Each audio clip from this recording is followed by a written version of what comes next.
Hello, everybody, and welcome to Air Tycoon Offline. This is Air Tycoon 5, and today I'm going to be playing some Air Tycoon. Basically, the objective of this series is going to be um, playing this Air Tycoon world, which I've started a little bit already. Just the standard start I tend to do, which is running multiple Tupolev 124s, which I purchase in order to lease as many 747s as possible. Um, this strategy kind of accomplishes two main things, is it occupies all the slots in the airports you hub in because of the very high slot count of Tupolevs, which are short range and very cheap, so you can buy a large amount of them to occupy a lot of slots. The second kind of thing I'm doing in order to maximize this world is leasing 747-100s, which are one of the best airplanes in this game. And I, of course, started this world in 1970 because I find starting slightly later in the game more enjoyable than starting early, where it's actually very, very difficult, this Air Tycoon. This is probably the most difficult Air Tycoon game there is because the profit margin is the slimmest. If we take a look here um, at my expenses, you can see the profit margin is very small, less than 20%. But what you can see is I'm spending the vast majority of my expenses on advertising investment, and this is to quickly get as many hubs as possible. If you can take a look at the image I'm investing in, I am investing a really, really large amount into image and probably want to increase that even more in the future. And the reason for this is not because I think you really need the image to be too high in your cities to do well in this game, but it's the fact that you need to unlock all these bases before they become slot restricted, because once a base becomes slot restricted, there's no way to get those slots back. And if you don't have enough slots in key airports, by the time all the airports run out of slots, there's not very much good expansion you can do. And the game becomes very slow and tedious as you kind of just openly pass turns in order to pass time, um, in an attempt to kind of wait for new bases to become available to you. So instead of that, what I'm doing is I'm simply playing in a manner which has a much lower margin, um, a much lower margin, in fact, than you would normally have. As you can see, I'm making 57k. And if we take a look at the leaderboards here, the top player is still making more money than me. They're at 69k per turn. So that's quite a bit more than I am making. But what they do not have is they do not have an ability to occupy as many slots. So eventually, once there's a really big lead in that sense, where maybe I have uh, 6 or 7 thousand slots across important airports, and they have only a couple thousand slots in important airports, then eventually I will start to overtake them and grow faster than they possibly can, just simply on the basis that they have nowhere to expand and I do have somewhere to expand. And the end goal for that is I want to eventually buy every single airline. Um, and in case I have forgot to mention, I think I have, this is hard mode on competition with the max number of airlines at 25 to make things kind of difficult.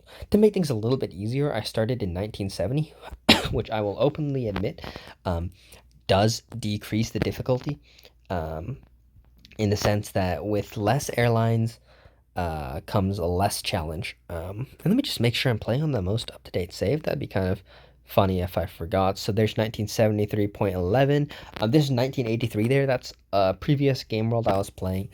Just in an effort to kind of get warmed up back at the game, I played for a few hours to kind of see um, exactly what was going on. And I hadn't played for a long time, so it was like I didn't play it very well. So I'm pretty glad I wasn't recording them. But yeah, as you can see, we are making some sacrifices. The service investment level is much lower than I would normally recommend. And my plan is to catch up on that later because of my heavy investment in what's called advertising. Right now, I don't have enough for service investments. Um, so in order to get those service investments, I'm going to have to spend more money later, which will suck in terms of value, but it should be okay overall. So yeah, with that in mind, as you can see, I have every hub city enabled. Um, That's just in case. I don't plan to exploit stopovers in a way where you wouldn't normally be able to make the stopover. Like, I still intend to always make the stopover only available in the middle city because that's basically how it works in the base game or in the offline version. So I don't plan to exploit the fact that every airport is in fact a hub. I plan to just play as if that's not the case.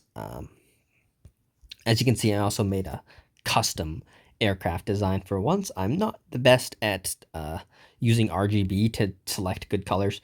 So as you can see here, blue's looking a little bit cheap, but I like it. I like the design. I know black and orange is more commonly going together, but I'm not a fan. I like I like blue based colors. So yeah. Anyways, with that in mind, let's go ahead and keep expanding. As you can see, I am just using a lot of Tupolev 124s in London. Once again, it's just to occupy slots, not really because it's a good plane, it's just the cheapest plane per slot you can get in the game, and there is some argument to buy a more expensive one, which makes more money, but I find the money is not worth it because just spending more money on 747s is just a better idea. And buying the cheapest plane possible to lease 747 seems, to me at least, to be a more reliable strategy. So yeah, I've also been pretty careful this game. I even purchased a fuel tank to kind of increase margins because I think without the fuel tanks, margins can actually be quite tight in this version of Air Tycoon. Yeah, there's not quite enough money if you don't use fuel tanks. The growth is just too slow. So that's kind of something to note. Another thing to note is, as you can see, you're allowed to purchase kind of things which would normally cost credits completely for free, including airports. So I can, in fact, eventually purchase London, for example, which might not be a bad investment with how bad margins are. I'm not quite sure how much an airport makes, so I might make a save game, go into the future until I can afford an airport and see how much like ROI it is. And if the ROI is perhaps, and I doubt it would be, but perhaps better than airplanes, or I should will just eventually try and buy them, well, for lack of a word, legitimately, through normal means. But yeah, we'll make that decision when the time comes. As for now, I'm just going to continue to expand and kind of find the best routes I can and just slowly grow. I am making a considerable effort to really maximize each individual route and not to make any bad routes per se. I really want to maintain high margins and make sure that every single plane is making as much money as it possibly can. And I say that a lot because it's the most important overall.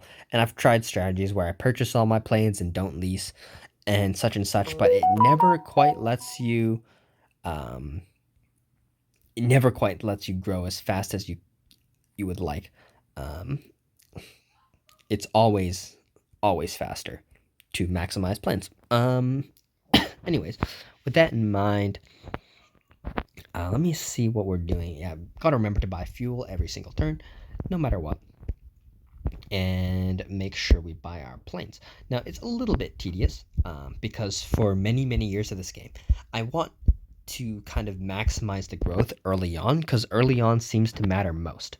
And the reason why early on matters most is because you really need to maximize the amount of money you can put into investment to unlock those airports early. If you don't get slots in major airports, there's not much you can do to get them once those airports are full. Um, so as you can see, I have high priority on Paris, slightly lower but still high priority target for these American cities. And the reason I'm not targeting them as hard is because I don't seem to get slot locked quite as fast. Um, as Paris, which, if we take a look here, already has 1,300 slots used. And the reason for that is just because of the close ranged nature of the EU compared to the US. Chicago, I might want to step this priority up actually, because as you can see, it's getting quite slot restricted. So I'm gonna make sure I want to get at least 1,000 slots in a lot of the major airports to give me something to do during the mid game. So from what I can tell, and I am not sure, is you can buy airlines on this page once you surpass their value by enough. And I don't know what the exact number of multiples of their value you need before you can purchase them, but it is usually quite considerable. So I need to get my profit eventually way above these companies. And to do that, I'm going to need a huge, huge number of good, profitable aircraft flying good routes, which will, of course, be impossible without an incredible number of slots. Um, in fact, later on, a lot of these Tupolev routes I'm making will be deleted in favor of long haul flights, which will still manage to use up all the slots eventually. Um, Basically, my goal is to be the only airline in the world eventually, which is actually not easy at all. It takes a really silly large amount of aircraft, probably 8 or 9 thousand, which will mean the late game turns will go very, very, very slowly. Um, but sometimes when I want to kill time, I've been playing a lot of Airway Sim still.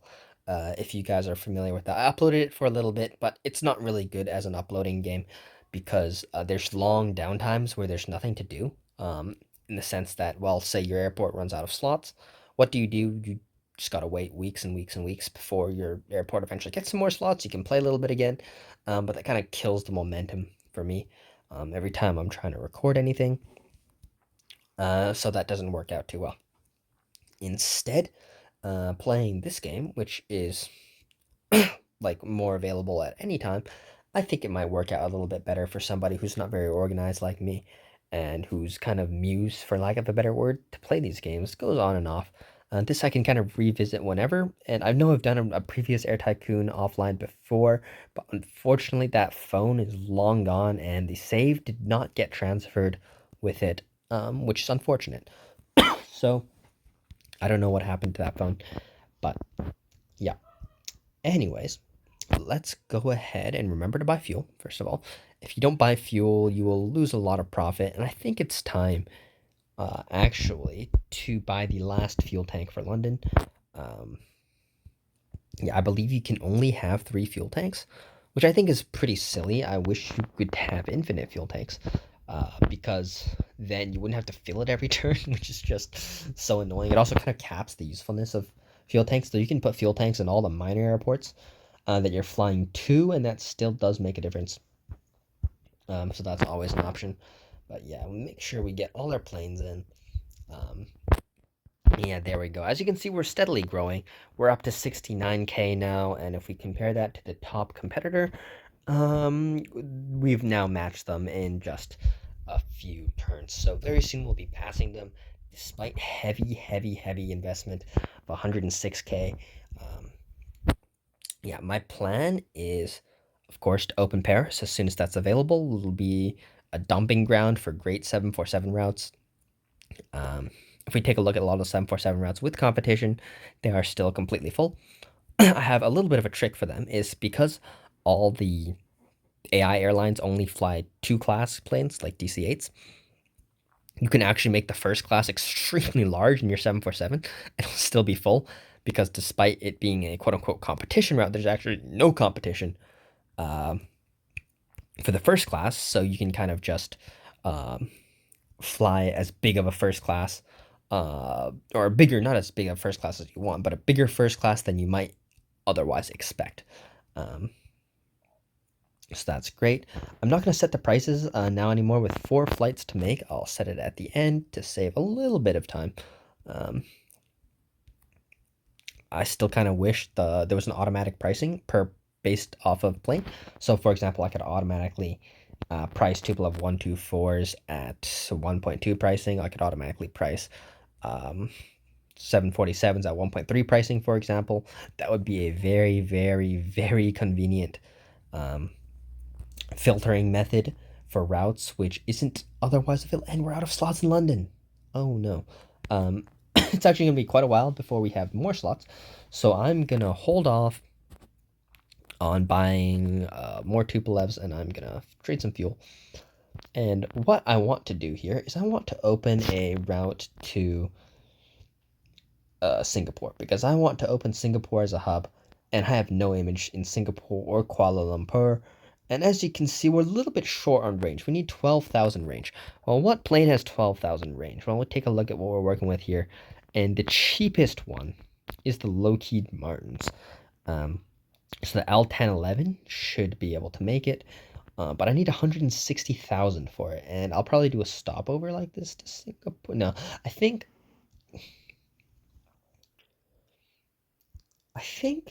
can I do a stopover with Kuala Lumpur and Singapore in it? I think I can. And that should let me use one plane to get both of those routes. So because we're running out of slots, if I can't lease a 747, um, I will order that plane instead because I want to start building image there. A little bit of a efficiency loss, but sometimes that sacrifice needs. I forgot to change the pricing. Oh no, I was distracted. Okay, perfect. Luckily, as you can see, the people have trash profit margin or crash occupancy, so we can say uh, something like this, and that should fill them up at a more reasonable price, which is exactly what we want, of course. And yeah, make sure everything is good.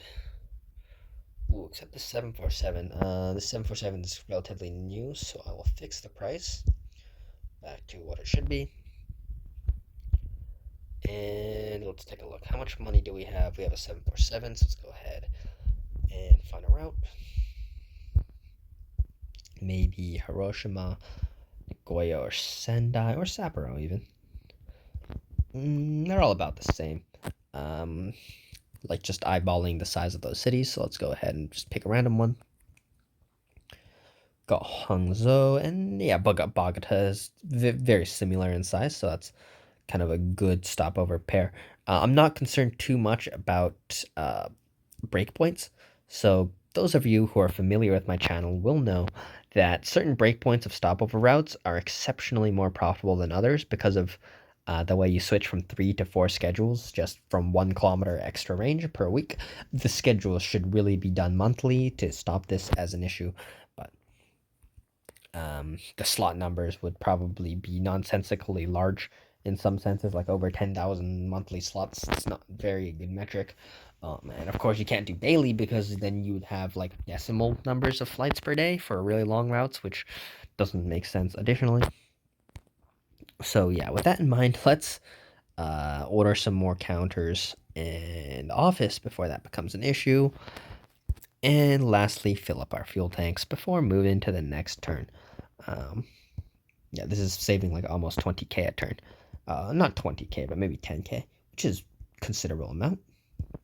There we go. Good jump to our profit margins. Another 747. So what we're gonna do is reduce schedules on a Tupolev route, and I really hate doing this. It's kind of annoying to manage this, but hey, it's better than losing out on money. So take a look at this. Wuhan looks like one of the next best. Actually, I think it's Sapporo. So yeah, I'm just kind of going in order here of the biggest cities in Asia to the bigger cities in North America. There's just less, like 200, 400, or not 200, 400, but like there's less cities around the size of Indianapolis in North America compared to Asia. So the stopovers will eventually be a little bit unbalanced, but it kind of works out because North America is in general closer than Asia. Um, so yeah, let's go ahead and open this up. Can't wait till London upgrades and we can get more slots. Also, can't wait for Paris, actually. I need to focus on that a little bit soon. But yeah, as our profit goes up and we can order more and more Tupolevs in one go, it should be pretty good. It should be pretty good. I'm trying to think if there's another way I can access Kuala Lumpur, right? And what I'm thinking is I could run a stopover, something like this. Let me see if that's, yeah, okay, this is allowed. So I might just run a 747 like this. The issue is that this leg, Hyderabad to Singapore, will be very, very empty because of the way the game works. So maybe a better option is to buy a very cheap 707, or DC-8 might be cheaper. Yeah, how far do we need to go? So I want to access Singapore, which is 11,000 kilometers.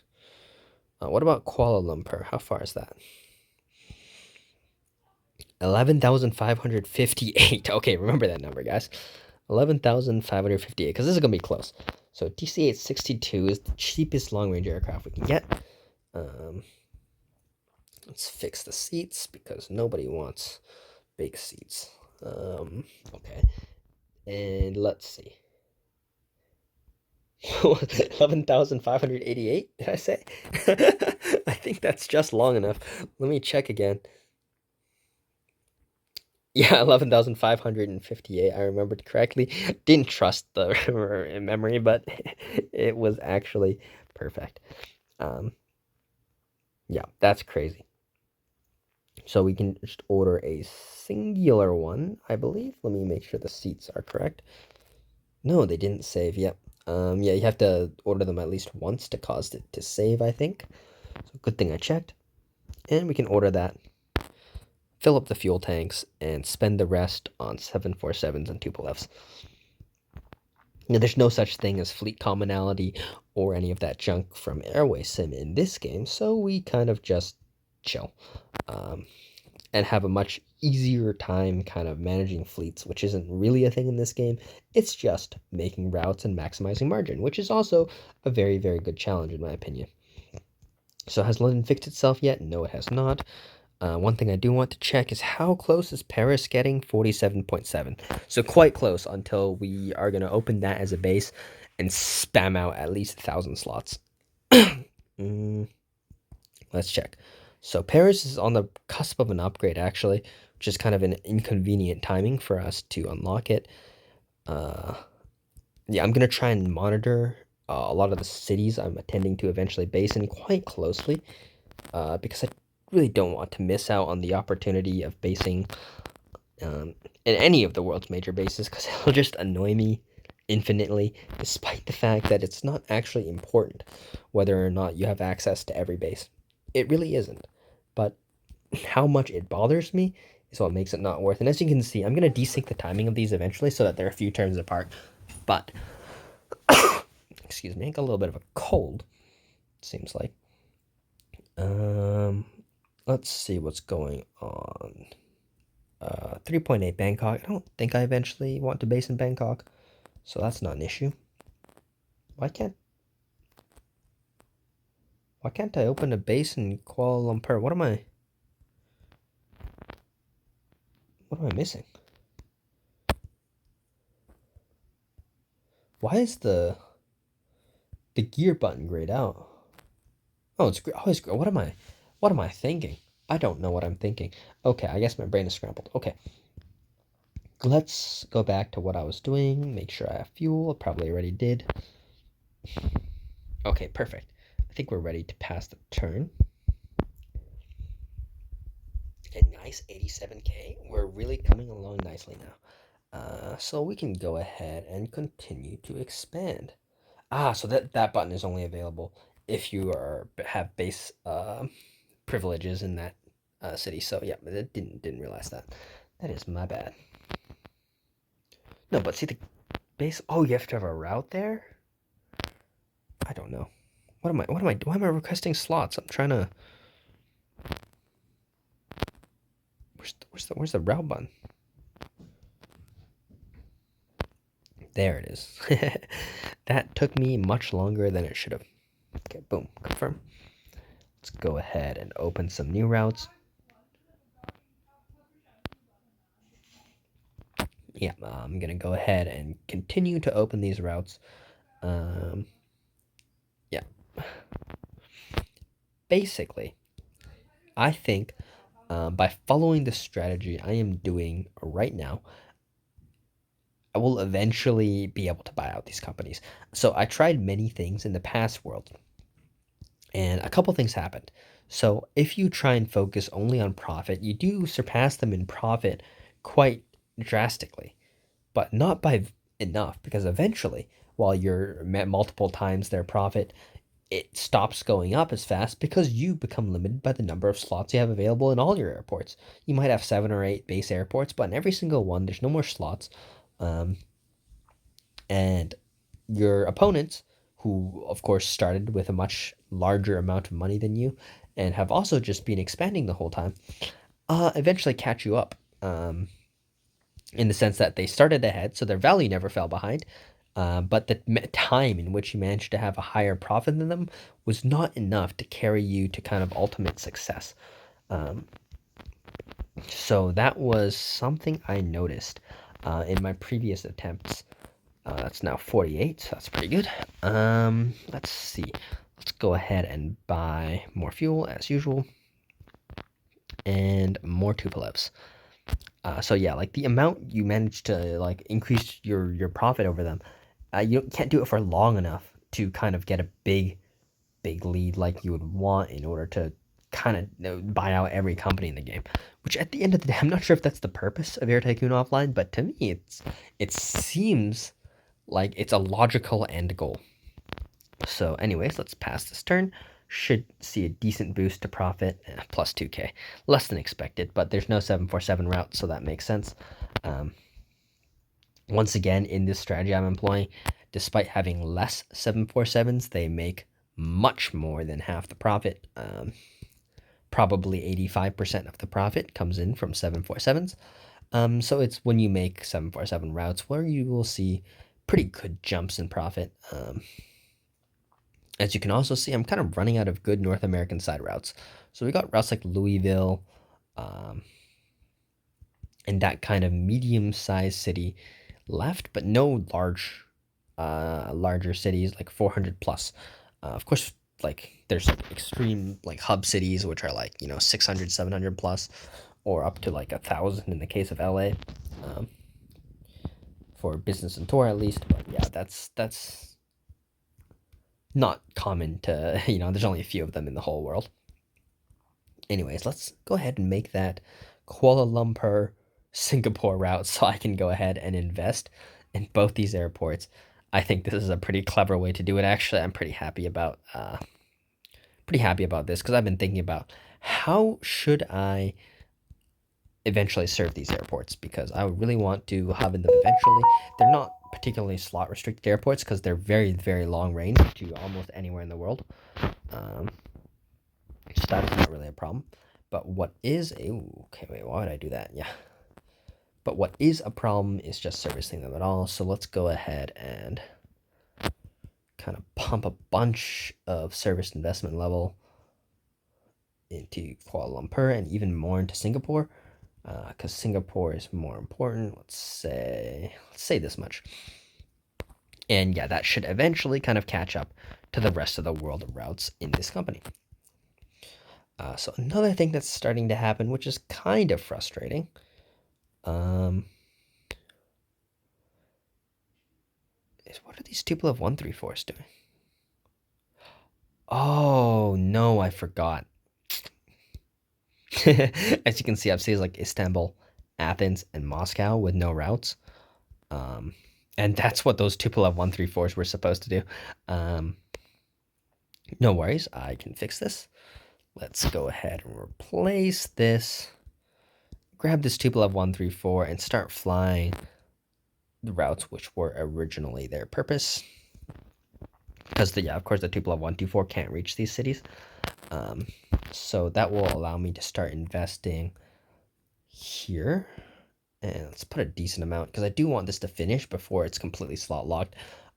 If you don't finish the investment before the city is slot locked, you kind of wasted your entire investment for no benefit, because you get no slots in that airport after all your effort. So I think it's worth it to pour in what looks like a ridiculous amount now, but you can turn it down quite quickly once you have acquired all the necessary slots. So it's not too bad. But anyways, I think I'm gonna call it here for this episode. It's been a pretty good session, and in the next episode we should be opening up Paris, and working with that. So hopefully you guys enjoyed, and I'll see you guys next time.